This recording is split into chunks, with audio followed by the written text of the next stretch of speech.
Мен Кулманов Кененбек Романович, Талас районунун тургуну. Мен Садыр Нуркожоевичтан Кыргыз элинин şu бакубатчылыгына салымын кошот деп ишенемин. Себеби Садыр 2005-жылдардан бери көздөй эле Кыргыз элинин тагдыры жөнүндө абдан күрөшүп келатат. Канча деген парламентте сүйлөп, ушу Кыргыз элинин тагдырын айтып, мына момундай болот. Могу жер үй маселеси, могу кумтөр маселесин көтөрүп, ошондо кумтөрдү национализация кылабыз деп, национализация кыла албай калды. Андан кийин мына могу мегаком боюнча айтып келди. Муну да жасай албай, биздин чиновниктер эч бир Садырды укпай, Садырды жолотушпай коюшту. То есть Садырдын ичинде ушунчалык Кыргыздын көйгөй маселелери курчуп калган учур азыркы кезде бизди жалгыз гана ушул кризистен Садыр Нуркожоевич алып чыгат. Жалгыз эле Кыргыз эли күтүп аткан жок муну. Дүйнө коомчулугу дагы ушу Садыр Нуркожоевич президент болсо, сөзсүз Кыргызстанды жаңы нукка, жаңы жашоого, жаңы көп нерселерге алып келет. Кыргыз элинин жашоосун астыны көздөй жакшынакай экономикасын көтөрүп чыгат деп күтүп жатышат. Мен Садыр Нуркожоевичти ушу көрөгөч билгичтигин мындан бир 20 жыл мурун эле Кыргыз элинин тагдырын айтып койгондугун, мына чегара маселеси, азыр чегара маселесин ошол учурда эле айткан. Ушун баштан чечели деп. Мына азыр күнгө чейин чечилбей калат. Мына ошондо эле көрүп айтып койгон экен. Чегара маселеси мына али талаш тартышта болуп келатат. Мына тажиктер менен, өзбектер менен талаш тартышта келатат. Бөлөк көп нерселерди дагы Кыргыз элинин келечеги үчүн 10-15 жыл мурун эле Садыр Нуркожоевич айтып койгон. Мына мен ошондуктан колдоймун, буйруса онун да президент кылып Кыргыз эли шайлап алат деген толук ишеничтемин.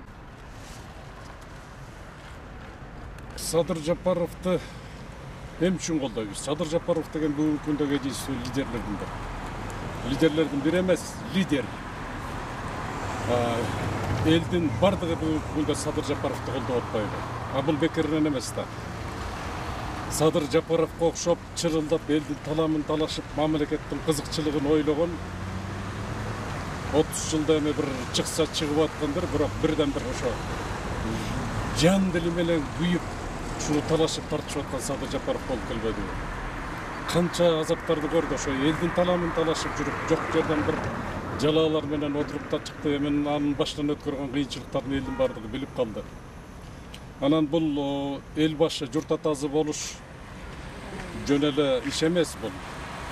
Каалаган киши эле мен президент болом, мен жетекчи болом деп боло бербейт. Бул биринчиден чоң жоопкерчилик, жетекчилик. Өзгөчө бул журт атасы болуш, эл башы болуш. Мындай адамга биринчиден Теңирдин назары түшүш керек. Жөн эле адам боло бербейт өзүнчө. Бүгүнкү күндө Теңирдин назары ушу Садыр Жапаровго түшүп турат. Бүгүнкү күндө биздин лидерибиз Садыр Жапаров, мына ушул гана бизде калыптанып калган ушул системаны жок кылып, элди бир ушул тоңгуюктан алып чыгып, келечекте бир мамлекетибиз өнүккөн мамлекеттерине кошула турган жолду мына ушул жигитибиз баштайт. Коррупция менен ар бир келген ушу президенттер биринчи жумушубузду биз коррупция менен күрөшүүдөн баштайбыз дейт. Бирок жыйынтыгын элдин бардыгы көрүп атат. Жана уурулар отуруп алып уурунду карма дегендей иш болуп атат да. Өздөрү коррупцияга белчесинен батып, анан этегинде элдин күчү менен айдалып кетишип атат. Садыр Жапаров болсо, бул дагы айтылган сөз атылган ок деп айтылган сөзүнүн өтө өзүнө чыга турган жигит. Бул деген дили таза, ыйманы бүтүн, накта ошо жана айтып аткан сөзүнө окшоп, бул дагы ошо элдин накта таламын талашып, мамлекеттин кызыкчылыгын ойлогон намыскөй жигит деп ойлойм да. Ошон үчүн бул айткан сөзүнө турат. Куда кааласа 30 жылдан бери тайраңдап жазасы жок ичип жеп келгендердин бардыгын кустурат. Бюджетибиз көтөрүлөт, турмушубуз оңолот деп мен ишенем. Урматтуу кыргыз элин, 2021 жылы 10 январда келе жаткан президенттик шайлоого биздин Кыргыздын чыныгы патриоту Садыр Жапаровду колдоп бергиздер. Бул Садыр Жапаров Кыргызстандын жалгыз арстаны. Ушул убакытка чейин азыркы бийликтегилер бизди туңгуюкка жеткизди. Туңгуюктан чыгарган жалгыз эле бир гана адам бар. Ал Садыр Жапаров. Көрсө ушул кыргыз элин жеген, ичкен, коррупционерлердин сөөгүн кычытат иштеген биздин жалгыз арстан бар турбайбы? Көрсө кыргыз эл үчүн күйгөн, кыргыз эл үчүн жан берген биздин жалгыз патриот жигитибиз бар турбайбы? Мен ушул Садыр Жапаровду 2010 жылдан бери колдоп келем. Келечекте ушул үмүттөнгөнүм ушул Садыр Жапаровдон кийин келечекте биздин ушул азыркы жаштар эмне үчүн чет өлкөгө кетип калып атат? Себеби биздин мамлекетте иштөө мүмкүн эмес. Айлык аз. Жакшы шарттар түзүлбөйт. Ошондуктан чет өлкөгө биздин жакшы мемин деген иштей турган адамдардын баары кетип калышып атат. Садыр Жапаров келгенде ушул бизден чыккан билимдүү, акылдуу жаш жигиттерибизди чет өлкөгө чыгарбай, ушул адамдарды өзүбүздүн өлкөбүздө, өзүбүздүн жерибиз үчүн иштеп берүүсүнө мүмкүнчүлүк түзөт деген үмүттөмүн. Келечекте биздин бир гана азыр эмес, келечекте биздин неберелерибиз, балдарыбыз чет өлкөгө кетпей, чет өлкөнүн куу болбой, ал жакта чет өлкөнүн эчланышы бурбай, жер ичи бурбай, ушу кыргыз элинин мамлекетибизде өзүнүн келечеги үчүн, өзүнүн бактылуу, жакшы мамлекетте, жакшы өлкөдө жашашы үчүн мен Садыр Жапаровду колдойм.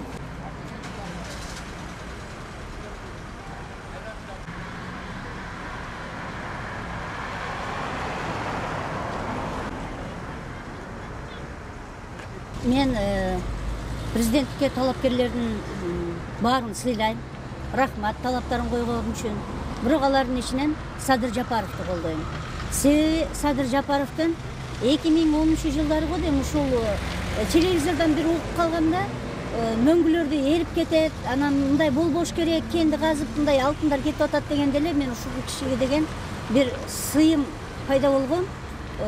Келечекте мен эле эмес, миллиондогон элдер колдоп турат, карапайым калк колдойт, баягы бийликтен, байлыктан ажырагысы келбегендер колдобой жатат, эми аны ачык эле көрүп атабыз. А бирок эл колдойт, мен да колдойм. Келечекте Кудай буйруса, биздин Кыргызстаныбызды өнүккөн мамлекеттердин арасынан ушул Садыр Жапаровдун демилгеси, ушунун иши аркасында бизде коррупция менен ачык күрөш болуп, жеңиш болоруна ишенем. Бул Садыр Жапаровду өзүбүз деле көрбөдүкпү? Кудайдын буйругу менен келип калды. Мүмкүн ошол бунт болгондо бийликке мен келем деген адамдар болгон. Бирок Кудайдын айтканы болду дагы, Садыр Жапаровду Алла Таалам буйрук койду дагы, ио президент болуп калды. Мына талапкерлигин коюп атат. Бул элдин каалоосу. Мен рахмат айтам, ошол жерде кыйкырып, ачка, ток жүргөн улуу кичүү карапайым калкка ыраазычылыгымды айтам. Эл уже буулугуп калган. Сыймык Жапыкеев ушундай буулуккан элдин бүгүн чыгарып алдыга сүрөсө, эл өзү тандап алды. Эл өзү тандап алды. Садыр Жапаров элдик президент болот, Кудай буйруса. Президент деген бийиктен элди карабай, эл менен аралашып жүргөн жакшы. Демек, мен ушул Садыр Нуркожоевди эл арасынан, элдин ичинен көрөм. Элге пайдасы тие турган, элдин үмүтүн актай турган адам деп ишенем. Эгерде Садыр Нуркожоев угуп көрүп калса, айтар элем, сизге карапайым калк 6 миллиондун толук болбосо 5 миллиону болсо дагы ишеним артып турат. Ушул ишенимди актаңыз. Кудай буйруса биздин гүлдөгөн Кыргызстаныбызды алдыга сүрөп алып чыгыңыз.